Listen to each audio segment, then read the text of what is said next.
How's everyone doing? Today I have a Blu-ray collection update with 5 pickups, and if you've seen any of these movies, definitely let me know what you think of them, and let me know which one of these is your favorite as well. Leaving those comments down below. First up, I picked this up off of Amazon. I didn't want to wait to, see if it was going to go down. Probably, by Black Friday and stuff like that, it'll be cheaper. But this is one of the very few new releases where I was like, you know what, I want to get it. I don't want to wait. I want to, revisit it, and I also want to get it with the slipcover. I really like Carey Mulligan's performance in here. I've been a fan of her for a while. Bo Burnham was really good in the role too, but I did think it was very formulaic. As soon as that character was introduced, you knew how that was going to play out. I feel like if you've seen movies, it's just very formulaic. And this movie is basically about this woman who kind of leads a double life. She was very affected in medical school by her friend who was assaulted and what happens to that character. So she kind of takes out vengeance on all these predatory guys. She pretends to be drunk in the clubs and bars, and these unsuspecting guys, see that and try to take advantage of her, but she's got something else in mind for them. And this movie doesn't really show you a lot of things, and that's done on purpose. There's a lot of aspects here where I thought it was kind of hard to suspend disbelief with certain things. Even the scene where she kind of goes crazy right there on the road with a tire iron and other things too. It's just like, come on. She's a very, you have to, think that she can overpower these guys and things like that. Sometimes, obviously, the situation plays out a certain way. You can understand a little bit better. But the ending, there's a lot of people expecting certain things. And, I feel like that was sadly more realistic of how it would have really played out. I think the cast really shined here, and I think the dialogue is something that was terribly truthworthy. Like, it's how people talk and how people, there was the swimmer, I want to say his name was Brock or something, who was, found guilty of that, but he got like probation. I think his father was like a judge or something, so that probably obviously played into it. But it was just like shocking that he essentially got away with it with a slap on the wrist. And I remember like the judge that sentenced him said something to the effect of what was said in here. Like, there was the dean in here who was a female. She said, I can't just, take somebody's word on it and, ruin this kid's life, this guy's life. He has a, possibly great future. So it just made me think of that case especially, which is just still shocking that that happened in this day and age. But I think this is a film that every teenager should watch, boy and girl. I just think, especially the dialogue, it's sad that it rings so true. It's just crazy to think. I'll never understand the mindset of the things that, happen like that. But I thought it was a tremendous lead performance from Carey Mulligan. She won the Oscar, deservedly so. Again, I thought it was formulaic, and then you have to suspend disbelief with certain things.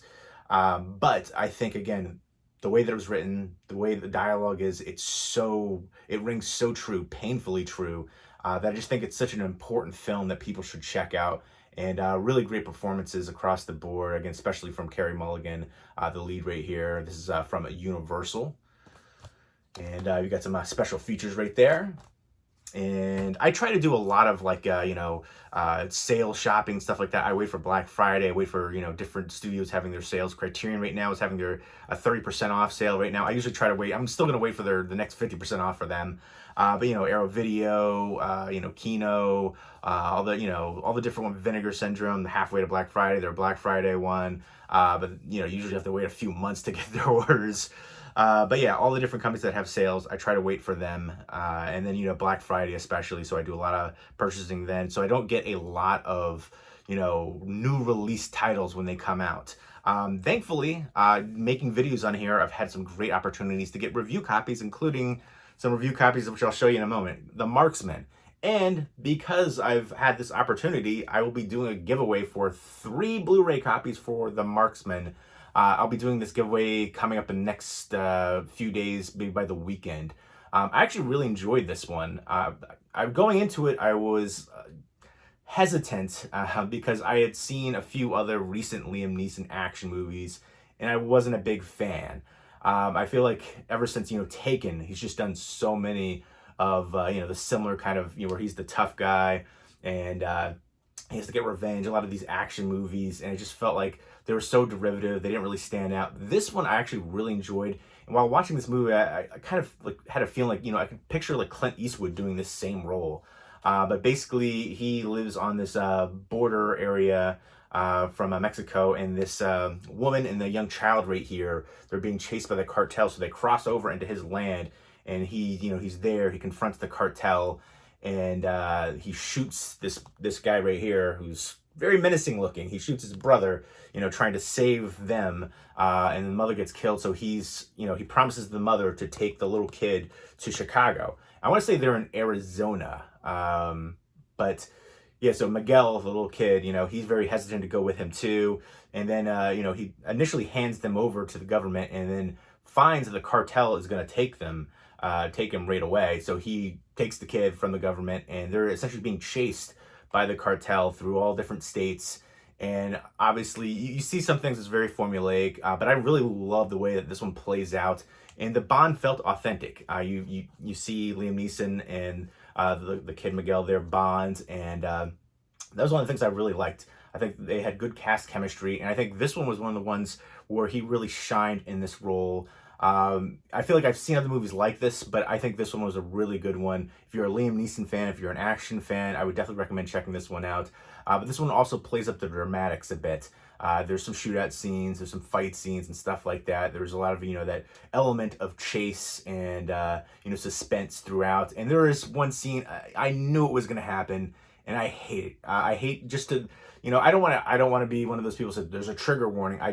I'm not with that. People keep saying you need trigger warnings for this, for eating disorders, for whatever the issue is, for different movies and stuff like that. If you can't handle it, you shouldn't watch movies, I think, personally.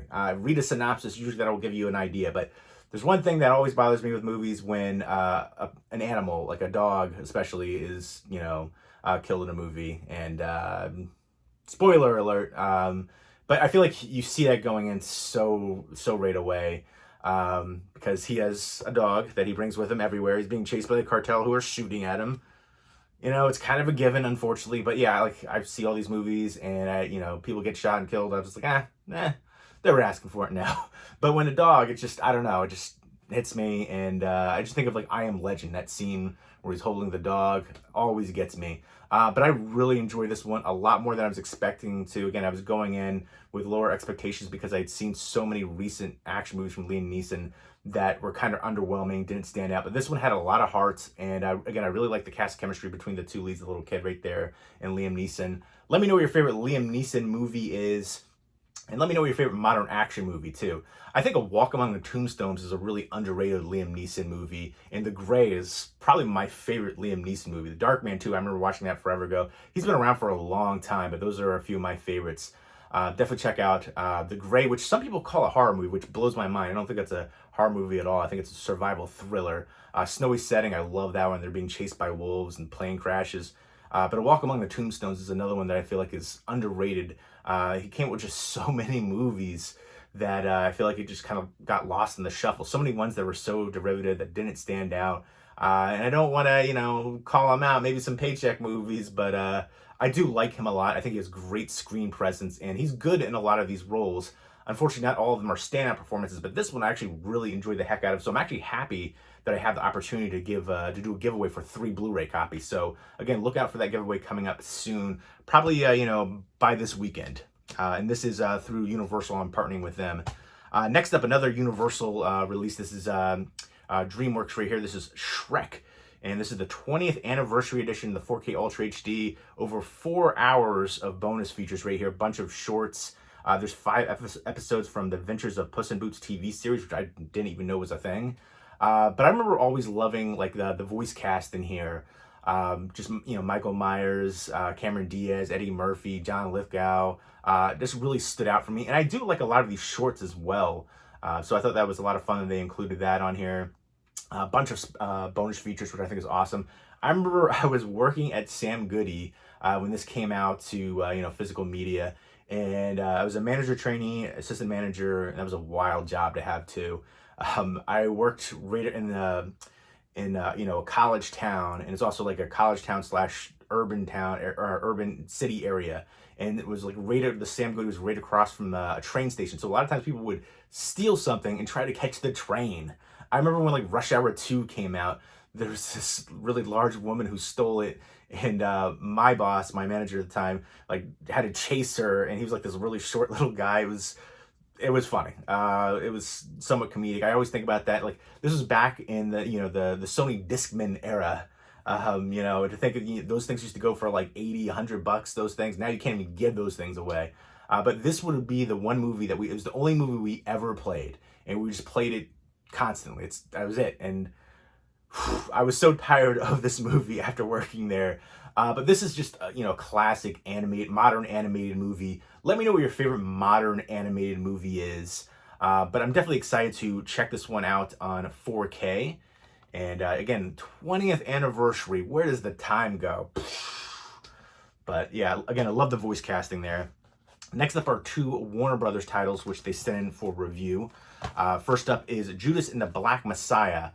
This was an interesting story based on a true story right here. I didn't realize that the lead guy in here, Fred Hampton, he was, killed by, government agents and, police officers, and he was only 21 at the time. I didn't realize he was so young. And also, I thought this was really interesting. The guy, William O'Neill, played by Lakeith Stanfield, really good performance. I actually preferred his performance over Daniel Kaluuya's. He won the Oscar, and his Oscar performance was cringeworthy. Thanked his parents for having sex. It was so weird. They panned over to the mother. Ugh.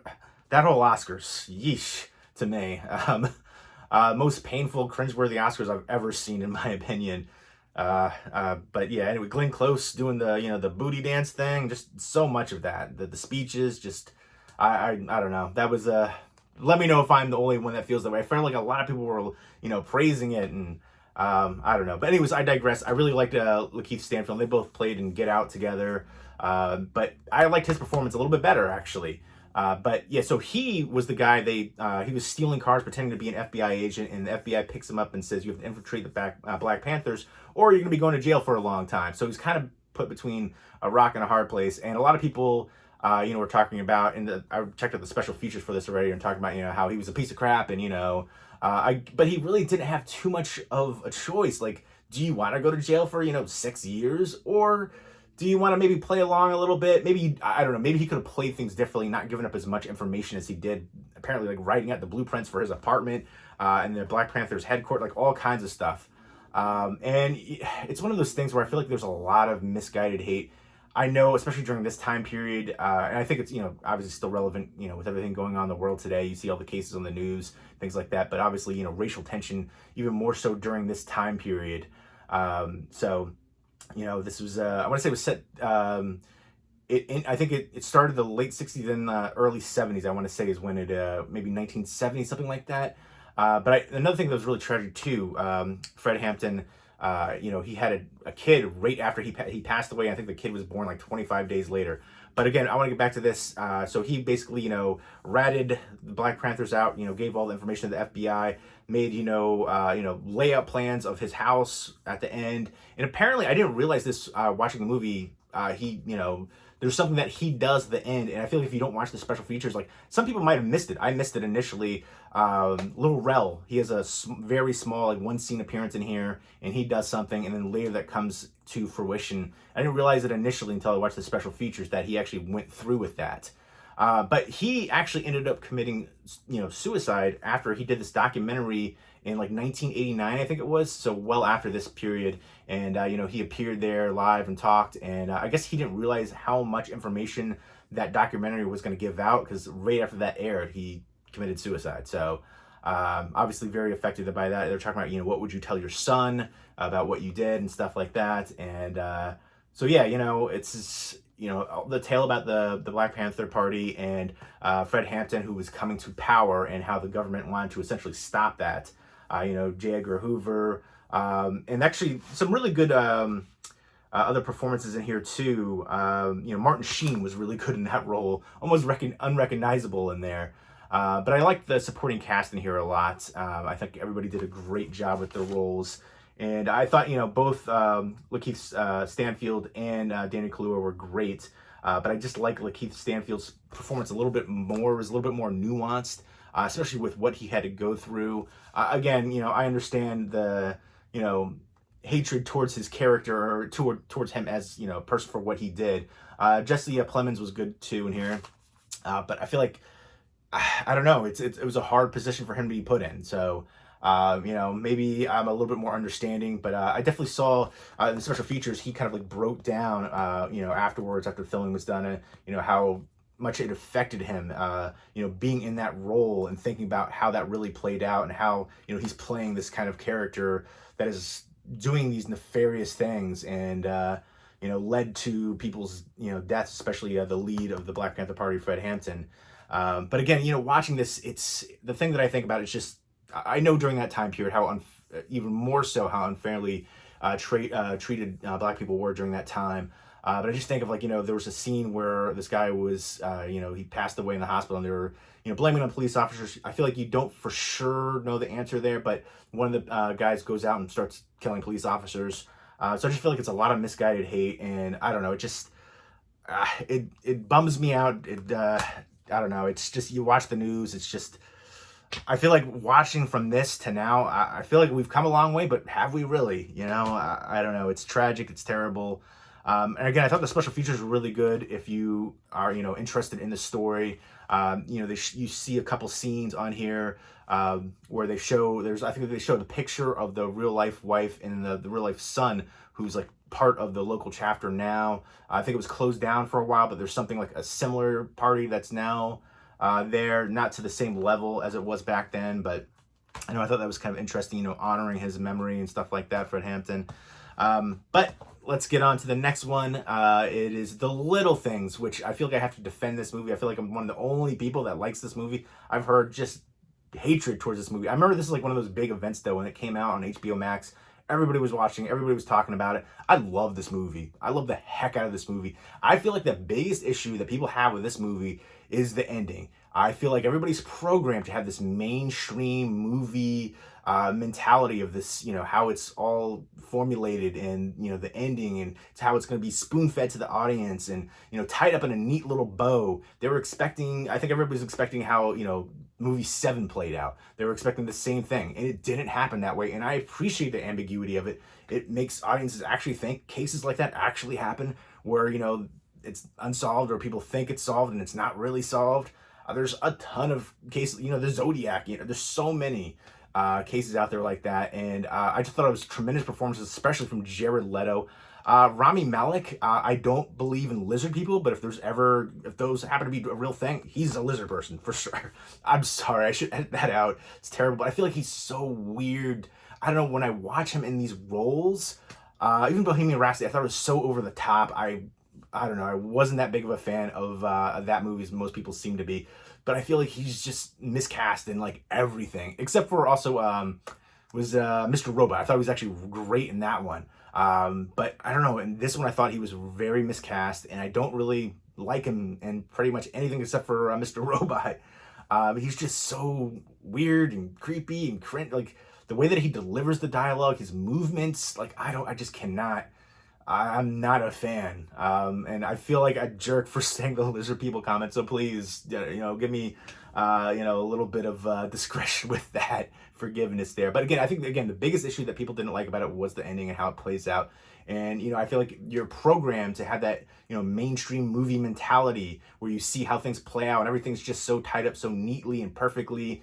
And I appreciate, you know, because in real life it usually doesn't happen that way. A lot of times it doesn't, especially for, you know, cases. You know, a lot of times you check out how many unsolved cases there are, cold cases, turn on any of those networks, the ID channel, and there's just, you know, just a ton of those kind of cases going on.